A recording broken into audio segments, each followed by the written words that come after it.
Okay, we should be live. This should be the daily breakdown, instance number 2 for day 2 of Worlds. And Thorin from On Gamers here, as usual. Got Spellsy here again, if anyone watched it Hello. yesterday. And then our guest today hails from Roccat, the team who were potentially a game away from being at Worlds, right? How's it going, Yeah, Roccat? At it's Vander, fine.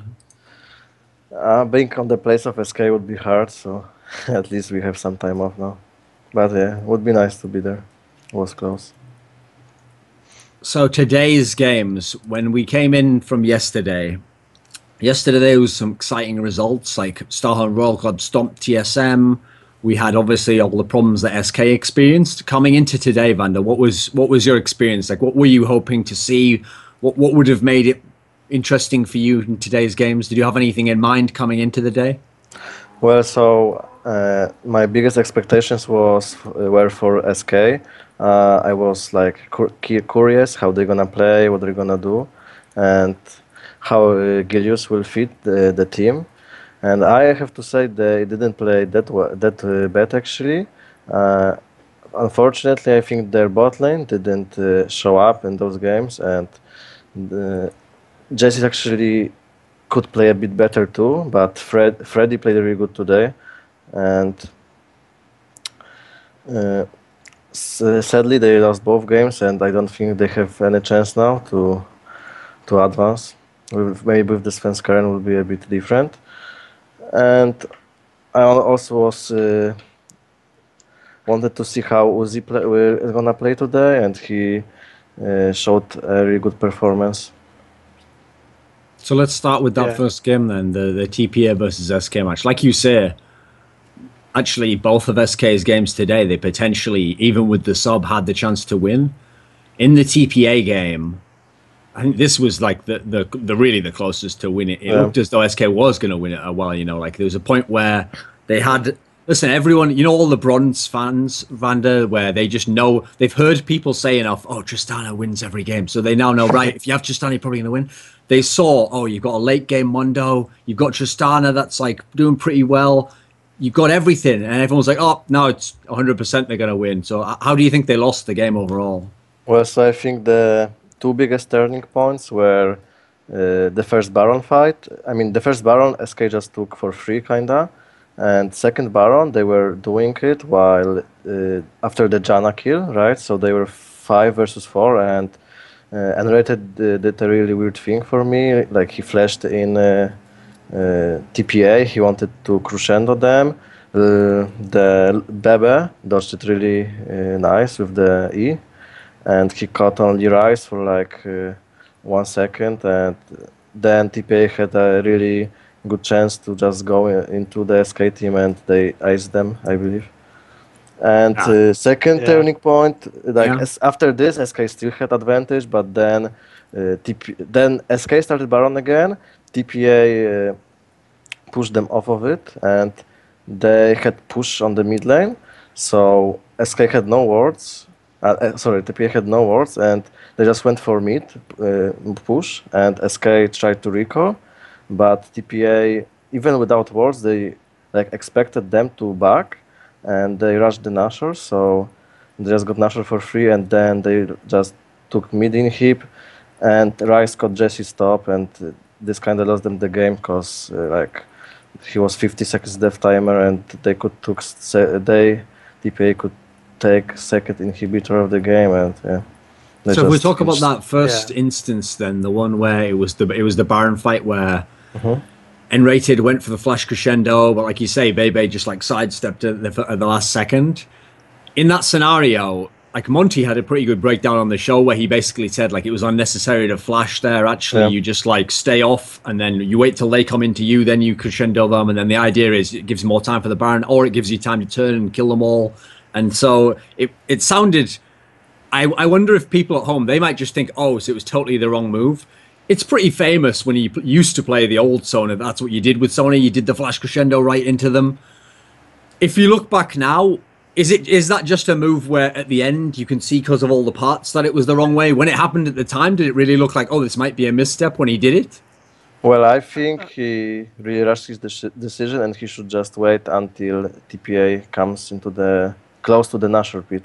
Like he can't let the Yeah. Kha'Zix jump inside, but he has to catch Kha'Zix because he can steal the Nashor from them, right? So if you can ultimate Kha'Zix, then they can smite Nashor and poke him a bit, and his crescendo didn't do much in this scenario. Yeah, I think he was trying to catch them in the choke point, like with a surprise kind of crescendo. Then like TPA just reacted really well and just dodged it instantly. And so it just like looked really bad in hindsight. Yeah, the thing is though, Monty's breakdown is definitely right. Like that's logically basically if you thought about it, you actually didn't need to take any risk there. Essentially, that you could still have Yeah. the play that would work. I think actually the problem there was N-rated kind of like impulsively tried to do like a hero play. He tried to actually he thought he was going to dive in, just flash right onto maybe, and then he'd have won the whole fight for them. And then they'd turn it around. I think he just like was a bit impulsive in the moment. So I don't think that was as crucial. Like it wasn't as big a flaw as much as it was like a sick play by Bebe to like to mechanically be able to get on the way it was that really good. instant. So I actually on that one would give more credit over to Bebe. Like it was a pretty 50-50 play from. Yeah, but like getting ultimate on Lucian there wouldn't give them anything anyways, because Kazi could jump over the wall and still try to sneak the Nash, and Okay.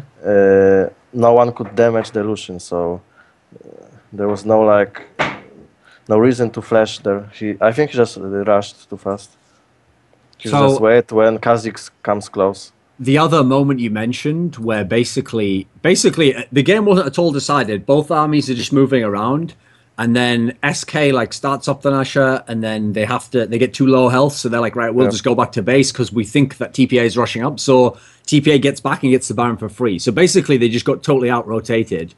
In Europe, isn't that the thing SK is famous for? Like those sorts of decisions, they're the ones who make the right call and they put the pressure on the other guy.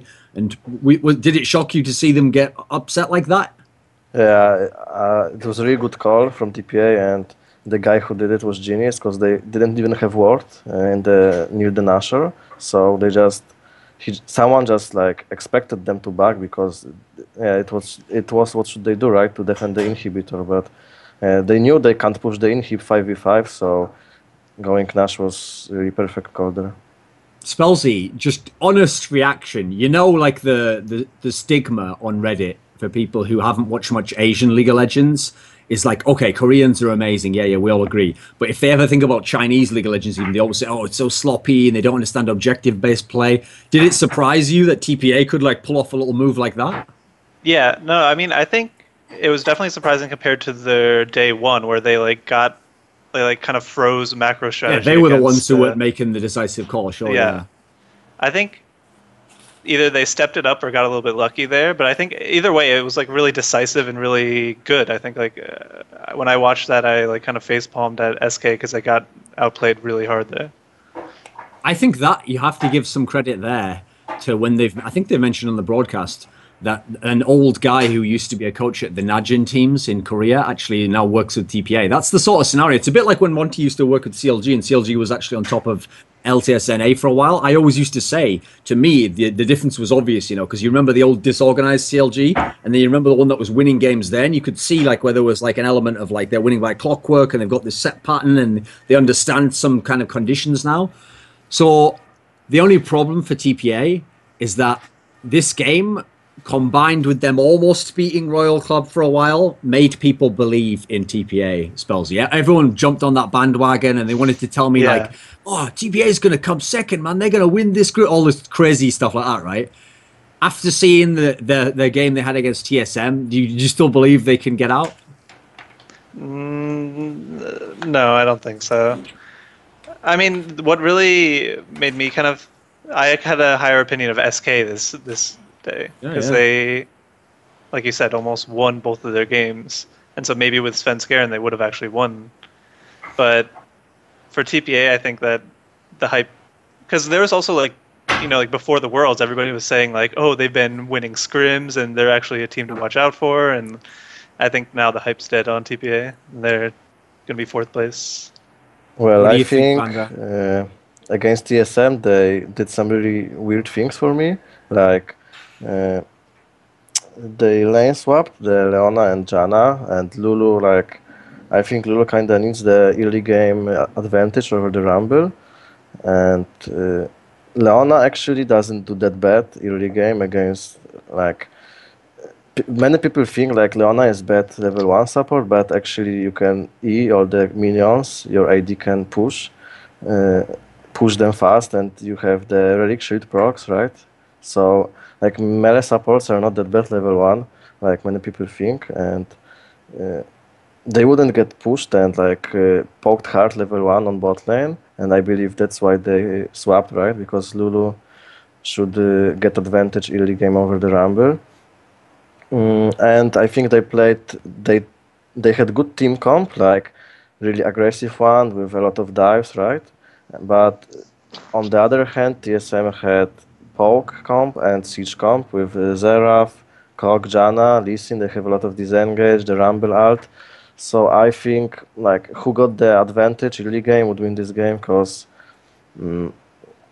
it's how it is, right? If you play this dive comp who has to go in and you are losing like 4k gold after early game, then you just don't have enough items to kill them. Yeah, I was wondering that yeah, because, well, I their think they comp picked looks, just too dangerous team comp for this game. Yeah, exactly. That's what I thought too. Like it was kind of risky, and I thought that I don't know if TSM had the skill to kind of pull off that like kind of kite, and I thought they kind of got lucky getting ahead early, or else they would have just gotten kind of run over. Do you think? Well, that's another example, though, of where people are going overboard on the Tristana. Like I say jokingly that it's broken because it has a very obvious super scale that if you get to that point and you're super fed, yeah, then you dominate, and then it depends what do you have to protect you, and if someone can protect you, you can just kite all day and you're Uzi Eye or Imp, you are going to dominate the game. The difference is we've seen games now that Tristana's lost in this tournament where it was just okay people playing it and they weren't in that position, they weren't ahead. In fact, SK lost one of their games, remember, with it. So one of the things I think about TPA overall is I think they got a bit overhyped. Like I never fully. I'm always a bit skeptical when the only reason to hype someone is like, oh, they're doing really well in scrims. I mean, people would have said the same thing about TSM before yesterday's games. Oh, they're doing awesome against Koreans and stuff. Like, I actually think you should probably only hype people based on their tournament play. And if you think of the games TPA played, okay, all the games that they were really close to winning were the ones where actually they had at least one player had like a superstar performance. Like they had the game that Wins was really good at in the Starhorn Royal Club one. I think against SK, Morning was probably the best guy overall. Bebe's had some decent games, but in this game, they had essentially nobody was having like a star performance, and they just actually at that point just looked like another team from Southeast Asia. They didn't look that great, they just looked okay. So I actually think people were a bit unfair to TSM. Just because TSM got ultra ruffle stomped by Starhorn Royal Club and TPA somehow kept it close. You can't use that like math of like, well, they almost lost and then they lost totally. So if they played each other, this would be one-sided. No, that's a bit silly. That's not very good analysis, I don't think. So from how it's going at the moment, Vander, TSM would get out in second, do you think? Yeah, I think that TPA still has a small chance. Like I want to say one more thing about this game. It's like the most like important moment in this game was the Drake when TPA started it. So they did really good. Like they went to the red side jungle of TSM. They warded the entrances and then they started the Drake, but they didn't have pink inside the pit, and just TSM went in. They killed Zerat killed the Rankar, right? And they stole the Drake. And I think from this point, like TPA had much better team fight on Drake, but just the pink water inside the pit would make the difference, I think. And if they would manage to take the Drake and maybe kill someone who would try to defend this objective from TSM, then I think they would have maybe a chance to win this game. But when they fail so hard in the early game with their team comp, it was just over for them, I think. I think they didn't play bad in this tournament, they played okay. So if TSM is gonna play a bit worse, maybe they have a chance to beat them. That's the big thing. I mean, what's funny is I was thinking before from the SK point of view, like I was thinking coming into today, okay, if SK picks up like one win out of these games here, then it opens the door for them to maybe win. And then who knows, maybe TPA upsets someone like TSM in one of their two games and that opens the door a bit more. And then we have a really interesting last couple of days. Now I think it's probably the other way around because SK essentially almost just has to win everything. I hope SK will win one game without Sven, And then when Sven comes back to the team, right, because he can play in remaining 3 games, Yeah. so then maybe they would have a chance to go like 3-2, 4-2, sorry, and take the second place. But now I think it's the other way around in terms of a story, though. Now it's more like SK can do TPA a favor. Like if SK can beat TSM and TPA can hold out the rest of their games, that's I think the real story of the group now. The way it's gone so far, I can't see how how Royal Club rather don't just win the group. Like even when they have close games, they just find a way to win every time, and usually it's the same story. Like if you just wait long, unless it seems like you have to kill Royal Club if you're foreigners before the 30-minute mark, otherwise Uzi will definitely kill you all. Like you can't win beyond that point of the game. Yeah, I think Uzi and Bjergsen are the best players in this group so far in the tournament. They play really solid. Now, Spellsy, you have to realize when I address you, Spellsy, I know the context of your opinions. Not everyone will know because you mainly do stats work, okay? You are definitely not someone who was sold on how super good the Chinese AD carries were, right? No, I mean, I think Uzi obviously got a bunch of hype and stuff, but I mean, I think that, and I still actually think the Korean ones are better. Let me just state something for a second. When we say hype, the word hype actually means artificially to build someone up when there's no basis of it. If someone's just amazing and you look and you go, you're amazing, there's no hype involved there. So hype is because people don't watch LPL, right? They've only seen him in one World. So I get that. Like, that's a very reasonable position. People who only saw Worlds, remember, he only played 3 series there. One was a best of 3 against Chinese people. The other was Fnatic when they had the sub AD carry. And then obviously SK Telecom, everyone had to look bad there. So I get why people think he was hyped. But even just on these 2 days, like, it'd be one thing if he'd had one game like Bebe did, and you were like, right, yeah, he's really good. Oh, maybe he's just okay. The guy's looked amazing in every game, right? Yeah, no, he's looked, especially compared to Bebe. Like, Bebe had that one game, and people could be like, oh, he's actually pretty good. But no, Uzi's looked better in, like, every single game. And, like, it's so much consistently better. And I think Name was a bit unlucky in the game against Samsung White yesterday. Samsung White, because like they gave so much advantage to. They had Trisnami, right? And the Samsung White, and like Tristana took half HP from him, and then his support decided to still go in, and then Mata just killed the Lucian, and still like Lucian dealt the most damage in the game to the champions. He was good in that game actually. He lost, so it looked bad. But if he wouldn't lose the lanes, like he tied twice because again later they dove them. Something like this, with 4 guys. I think if not this kill on the level 6, I think the game could go a bit better for Name. Wait, I have a question for you, Vander, since you're a supporter or whatever. LCS. Supporter, whatever. So, people kind of hype Lucian as like this early mid-game carry, right? And compared to Tristana and Kog'Maw, who are these late-game carries. So, do you think Lucian should win lane against Tristana? Because we see all these lanes where Tristana's going even. I think like the matchup Thresh Lucian against Nami Trist should work like Thresh should go Doran Shield, I believe, or something like just Doran Shield and go all in level 2 on Nami. Like he should go all in on Nami, like go to her, E her, then hook her. And if he manages to do it, they can kill her because Lucian has really strong level 2. Like none other AD carry has that burst at level 2 except Ashe with the crit. So if they can manage to, but you know, like it's weird. It's really big stage, and most people can't play like super aggressive because they are a bit scared. I think. So do you think even if that like kind of level 2 cheese doesn't work out, they should still win the lane, or you think that's the only way to win? Because once Nami gets higher level. Yeah, Nami just heals too much, and the higher level that gets Trist, she just dominates Lucian even more with the slow from Nami, with the E. So then, level 2 is the best chance for Thresh Lucian to kill them. So one of the topics, obviously, was in Group A, which isn't a very interesting group today, unfortunately, because of the games that were played.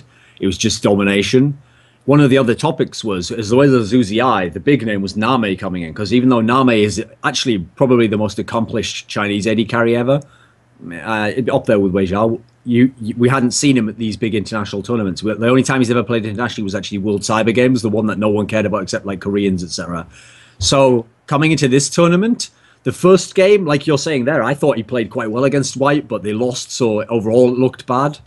But actually today, I noticed a lot of criticism of Name. Actually, people saying like, "Oh, he's overrated," and he wasn't, because they're thinking if he plays AHQ and he plays Dark Passage, he should dominate them completely. But what did you think overall, Vander? Because to me, it just seemed like, yeah, he didn't do an Uzi Eye, but then I didn't think he was bad either. It just seemed like he didn't have to do anything, and they just won anyway. Like, no, I was really surprised when on the air the guys from the LCS who come on the analyst desk were saying like the hype of Name is dead or something because Mata killed him, and yeah, I think it was just his support player bad decision to go try to re-engage, and yeah, I think he played really well this best of those 3 games, like against Dark Passage and AHQ. Like we all both know that they just outclassed them on every position, right? But I mean, here's a point I think you have to make if you've ever watched Name play is that's his style of play. He's not going like the difference between Name and Uzi Eye, we always say is like intelligence, right? People who watch Chinese LoL, and so in that sense, there's no reason to take any risks in lane, etc. when you're playing versus Dark Passage, because if you just get it like 20 minutes, you're going to be winning and you're going to win the game definitely. Whereas and actually, if you went for just a 2v2, Cog and Twitch, right? So yeah, even with Cog, he just killed them 1v2 once because the Dark Passage bot lane went just too aggressive on him, and he just 1v2'd them with Cog. So I think he just played. So he didn't need to do like some flashy plays. So why should he go for this? That's the point. Like, there's two things. Right? One, you could have seen more of him if the other teams could have made more in it, and it was a really competitive game at like 35 minutes. That's when he would have gone mental, essentially. That's when he shines. And then secondly, it was just unnecessary. Like it's more like he was just on cruise control. And that might sound bad to people who haven't watched much international competition, because they'll think like, oh, like you can't step it up and all that stuff. But I think actually if you're a really good player, you don't really get that jazzed just for the group stage alone, What do you think, Spellsy? You buy it? I don't know. You sound like a Nami apologist right now. Well, what am I apologizing for? Like, oh, he just didn't hit his prime, and he didn't get his time to shine. But what was he we'll supposed see. to We'll do? see. He's just supposed to go all in a 2v2 lane? I think he played fine. I think he played fine. Wild Turtle played a lot worse in his bad games. That's the difference, okay? Wild Turtle had bad games. Nami just had average games. His team still won against, I think the telling one is that he had the most damage in the entire game for the Samsung White thing. Like he's really like I think you said like intelligent player, and he can really in team fights lay down a lot of auto attacks. But also, this isn't even an exaggeration. If you are EDG, what is the point in going all out against Dark Passage and AHQ? You just want to win the games. There's no point showing anything. Like you don't want to show anything about how you're going to play that. I think Samsung White went the other way, where they picked these unorthodox picks against. No, they did the same thing, but they did the Korean version where you just style on everyone and you do whatever you want. It's the same thing, right? But it's just the cocky version. No, but I think they like picked like Rumble, and I think they picked Talon, right? And just to like be like, or no, they didn't pick Rumble. They picked Talon and just. Well, I think the Talon pick was really smart from them, because against Orianna and Jinx, like the assassin, and like how can Jinx run away from Talon, right? Or Orianna? It's just really good counter for them, for the champions who don't have any escapes. So I think the Talon pick was smart, and Pawn was playing. I saw like Talon is popular now, so I don't think it's some weird pick, and they were just playing around. That also shows you how good White is, though. No, they've already done. Remember that Pawn did play Talon against Faker though, in the regional, so he has played but only once, right? Yeah, but it's not against the best player ever. It's against Faker. But it's against Faker. Yeah. And Talon is like getting brought up to the like more like popular pick. Like lately, 2 or 3 weeks ago, people started playing him a lot, and so it's not like one game is not enough to. And I believe he played a lot of Talon in scrims, so I also he's think definitely practiced on him. The White versus AHQ game here, anyone who's because there's no foreign teams in this group. There's just a bunch of Asians, different versions of it. I mean, there's Dark Passage technically, but we don't really think of them as a European team. People want to believe, Vander, that the gap's really close between the top Koreans and the Western teams, the NA and the EU teams. This game against AHQ to me showed why like the gap's actually probably quite big, because AHQ aren't scrubs. Like Westor had all this hype coming in for him. People thought AHQ they wouldn't think they could win, but they thought, okay, they might be decent like TPA. But White essentially just like half troll picked and then just still dominated him completely in every single sense of the game, right? Well, but it was this game with the weird level 1, right? Like HQ just went in their jungle and they got aced, something like this, right? Mm-hmm. Yeah. So, and they just lost, I think they were 10k behind in 15 minutes, so... And a lot of a lot of it were because of this level 1. Yeah, obviously Samsung White is like one class or even more ahead of AHQ, but the level 1, like if you lose so hard level 1 and then you lose every lane, you lose every objective, then like because Samsung Whites are better players, right? So what about when they played EDG then? Were they closer then? I mean, obviously they weren't the score, but I mean, could AHQ have won the EDG game? I think the Blitzcrank pick was actually pretty smart, because Blitz is good. Like Blitz is fine against Thresh and he's good against Twitch, so it was smart from them. But I think the Zed really destroyed the mid lane and they didn't have much better. Like again, the Drake fight changed a lot because Rengar just went in. They one-shot Nidali and. Again, they got like 3k advantage from there, which went up to 7k, and with 7k deficit, it's not much you can do if enemy team can play correctly. And EDG, they like when you are ahead, what you wanna do now is you go to Nash, you pink it, and you try to do Nash when you see enemy far, or you just try to catch them in their jungle, right?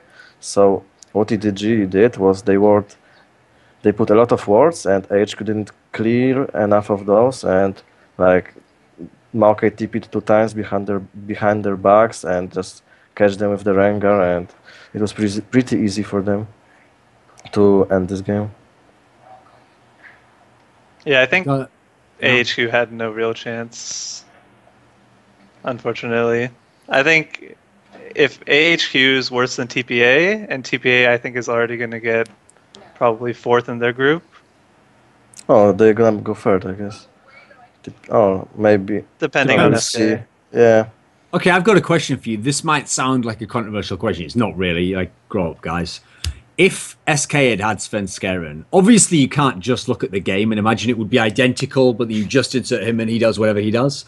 But from seeing SK's overall form, like the fact that in 2 of the 3 games, they were able to still be in the game, you know, that actually does make me think that if they'd had Svenskeren, I can't be certain they'd get out, but actually I think they'd have a very solid chance, actually. I think people actually underestimated SK and some of the players on SK, you know. Yeah, I think I would think they would have a really good chance to be 2nd place. Like, so if we talk about Svenskeren is a really good jungler. He's not afraid to just go into enemy jungler level 3 and do whatever he wants, and with a really strong top laner like Freddy, I think he outperformed everyone on the top lane so far, really hard. So those 2 guys, they can do a big difference, because like they try to invade like that's a 2v2, yeah, the red buff of enemy jungle. They get a lot of presence top and try to snowball those lanes. And I think Julius has a much different style. Like he's farming, and then like he tries maybe one gank in the meantime, but then he will do something incorrectly and it won't. Like in the game against it was Starhorn Colorado Club. He was Kha'Zix, right? He did a really good gank. They killed the Janna and then he overstepped on Trist, and he could run away. Even the Ryze TP'd bot, and so they would waste Ryze TP, still kill Janna and be fine. But he chased the Trist and it lost them a lot because Ryze got something from his TP. And yeah, I think the Svenskeren would probably make a difference, and they would be For sure 1-2, maybe 2-1.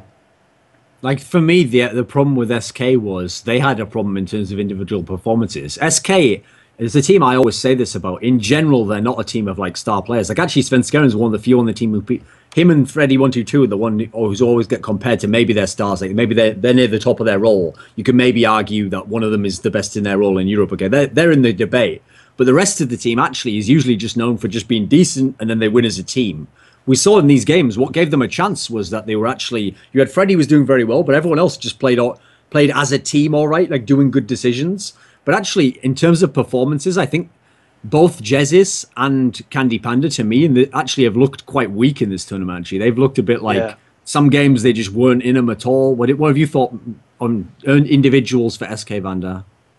I think Jezis, like 2 times he played against Yasuo, and those Yasuos crushed him with the Lee Sins. Like for me, it was like he doesn't know how to play against this champ, because every time he let Yasuo go on him, take like 1-3 of his health, and then Yasuo goes back to the creep from the dash, and he didn't even hit him once.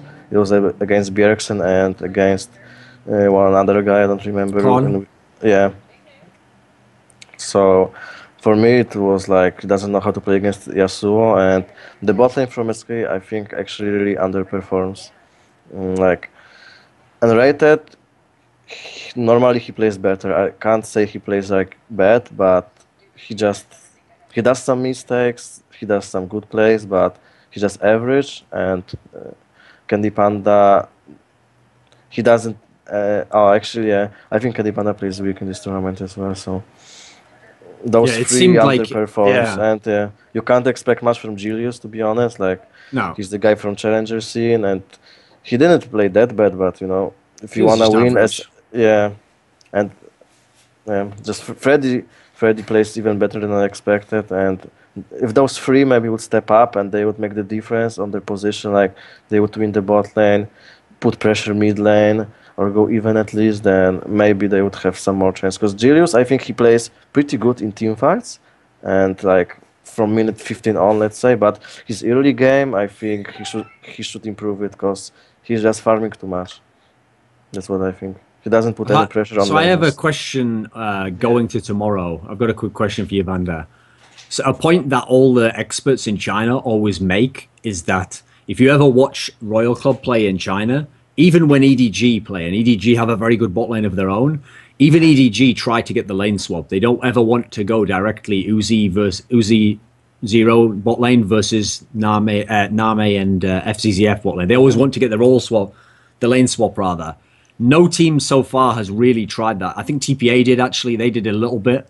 Everyone else, all these Western teams, have just played straight up against Starhorn Royal Club. And we've seen it doesn't work because you can't really beat them in lane. They might even beat you in CS, and then they destroy you if Uzi gets into a position late game. No, you come from Europe where people do try lane swaps. Your team's famous for trying lane swaps. Copenhagen Wolves. Do you think the teams should lane swap against Uzi if they're playing tomorrow and the day after? Well, so I think how in Europe people do is they don't like lane swap because, let's say, Reckless is scary or something, but we lane swap because of the picks. Like when you see Nidali or Lulu, you don't want to let your top lane 1v1 against them unless it's Aatrox or something, or maybe Irelia, because they can beat those picks if played properly.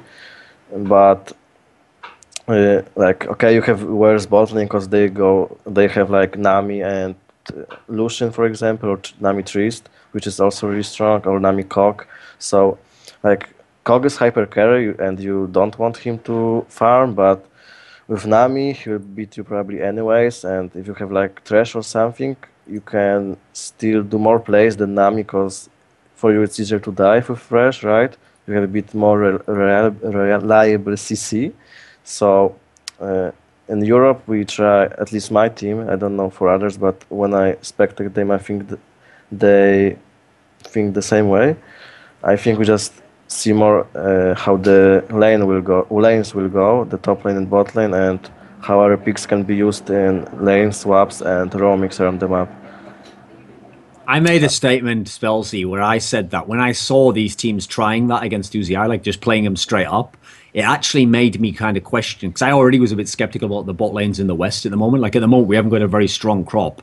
Like, for example, one of the ones that people would have said was one of the top two in the West was the double lift Aframu. And obviously, CLG did badly, and that was just kind of an okay lane in the play. So it feels like they've all dropped off a bit anyway. But if the reason criteria I gave okay was if all these teams like SK and TSM are used to playing against, in theory, the best bot lane in their region, so the Fnatic bot lane and the CLG bot lane, and they're used to being able to play standard lanes and do okay and not just lose the game outright, that to me suggests that when they went up against the Suzy I bot lane, they just had no clue what they were going to be facing here. They didn't know the strength of it, you know. You don't agree, Vander?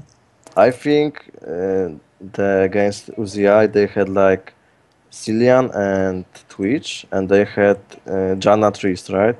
And I think Zillion is getting like Janna counters Zillion hard because she'll just shoot every bomb, and your AD will win every trade against enemy AD just because of the shield. And you can't heal up the damage as Zillion, so I think Zillion is a really poor pick against Janna. And Candy Pana did a really bad mistake and already didn't run away, and it was like 2 kills for free to the Uzi, and then I just knew the game is lost for SK. So they should lane swap in this game because they had much worse combo on bot lane, and with Twitch is really good for lane swap, especially with Zillion, because you can like push top on the swap, recall, go fast bot, Twitch goes invisible, Zillion speeds him, maybe you can kill the enemy bot lane with your top lane because he's bot, right, if you swap. So they should try something like this, like SHC was doing it against us in the playoffs, I don't know if you remember, and I think that should be what they should try to do in this game, and not go to V2 because they had much weaker lanes. Not because they are worse players, but maybe they are worse players too, but it's not about this there. It was just they had much worse picks in this lane. Like as we go into, obviously we aren't going to play those groups yet, Spellsy, but do you also buy into my line of thinking? Do you think like the Western bot lanes is going to be an area where there's going to be deficiency? Yeah, no, I think like you said, there's kind of a weak crop, except for I think Fnatic has a really strong bot lane. At least they're really hyped, at least. So maybe they'll be fine, but I think, like Vander was saying, they had a really bad matchup, and I think they had Kha'Zix's jungle, right? Shouldn't he have camped bottom? Because Tristana Janna pushed in from like minute 1, and they just like were unrelenting under the tower. But then we saw no ganks from Kha'Zix. Kha'Zix actually ganked. This is what I said. Like he sneaked from the behind and he caught the Janna. And instead of chasing Trist, he should go back. Then Rice got the kill and Trist got assist. Yeah. Actually, Trist killed him, right? And Rice got assist, I believe. So. Yeah. Oh, by the way, that's one for one for them. So I've forgotten one feature today we definitely should bring up actually, which was in the Starhorn Royal Club SK game, which to me was the best game of the day. It's like SK like embraced the madness of Chinese League of Legends, because every team except EDG in China does play to differing degrees that sort of like frenetic style where once you get to the mid game, it's just these crazy fights over and over. It's never one just big 5v5 fight. It's like a 3-on-2 turns into a 2-on-3 over here, turns into this guy dies, but then 2 other people come around, and then it's just constantly like transitioning from one fight to another fight to another fight to another fight. Most teams might be like freaked out when that happened. I think this is actually an example of where SK was trying to play like they normally do. They were thinking to themselves, I think, like, okay, we're good at like decision making, and also actually as a team they're quite a good like democratic make a decision type team. So I think they were naively thinking like, okay, let's do this. Like we'll just make better decisions here and here and here, and we've made the right call here, and that would like give them the surge to win. But I don't think you want to do that with Royal Club. That's my impression of this sort of thing. Like that's like their world. Like you saw, they're able to get insane. Even the tiny like 3-man team fights, they get insane amounts out of those fights. Their comboing is sick. What do you think? Well, I think the thing that SK should do was like, what I want to say is they had Zillion Kha'Zix already, and then Royal Club picked Janna, and they should just move Zillion to mid and pick another support, like whatever, Nami or something. And yeah, like I think SK, those chaotic game, they didn't play that bad, and Freddy did some really good. He had really good positions in a lot of fights, and he was catching Uzi. Like once Uzi just he went like maybe too aggressive and he just dove the Lucian. Remember, he just jumped in, ultimated him and hit once, because he knew his team will finish him. But Freddy was just behind the wolf camp and he killed him. So I think this game would go much worse if Freddy didn't play so good. Okay, do we have any final Just thoughts like for today? Candy Panda was pretty much useless this game, and Jesse has damage because he's playing Syndra, and Freddy really stepped up. Any final thoughts See, for today? I think Freddie played well. He probably played the best on his team, but like for that example, when he was behind and kind of flanked the Trist, they didn't really get much out of that. He spent so much time chasing around the Tristana while the rest of his team died because he had all the farm or whatever. And so they didn't have a tank and they just got dove under tier 3 tower. Yeah, but that's what I think that's the best he could do, like kill the trees, because if they would not kill the trees, he would just take all the towers anyways, right? With the Janna and his range. Yeah, but he Like- could have maybe stopped them from diving and that kind of stuff, right? Oh, like how do you want to kill like trees? Like Syndra is your only stun and Twitch is like 2 items Yeah. behind, so he has, even if he Yeah, you goes can- stealth and comes close to trees, he will just like 2 hits and ultimate from trees and he's dead. So I think Freddy, this idea was good of him and I was impressed with his idea being like trying to sneak on them. And But just yeah, the other four played bad. I think their bot lane lost really hard this matchup, and this was the key point in this game. Just UZI getting much far ahead of Candy Panda. Okay, I let's think end the anything show like then. that. Final thoughts, everyone. Well, I think we have to. I think those 2 groups won't be that interesting because of a group B would be interesting, but the Svenska ban pretty push it away, and group A is pretty. We know who's gonna advance, right? The EDG and Samsung White. So I think if you want to see if Name is good or not, if he's the best AD carry in the world, we have to wait for quarterfinals. Spellsy. Yeah, I think these groups are kind of meh. So there's not much competition, I think, especially because of the Svenskeren thing. But looking forward to Group C and D, I think. Will be And we'll interesting. have Samsung White EDG again, so let's see this. That would be a nice game just to end the group. Yeah. But, Yeah. aside from that, That's not so definitely the much. most interesting matchup we've seen so far, I think. Right, okay. That's the end of the show. So please cut the broadcast.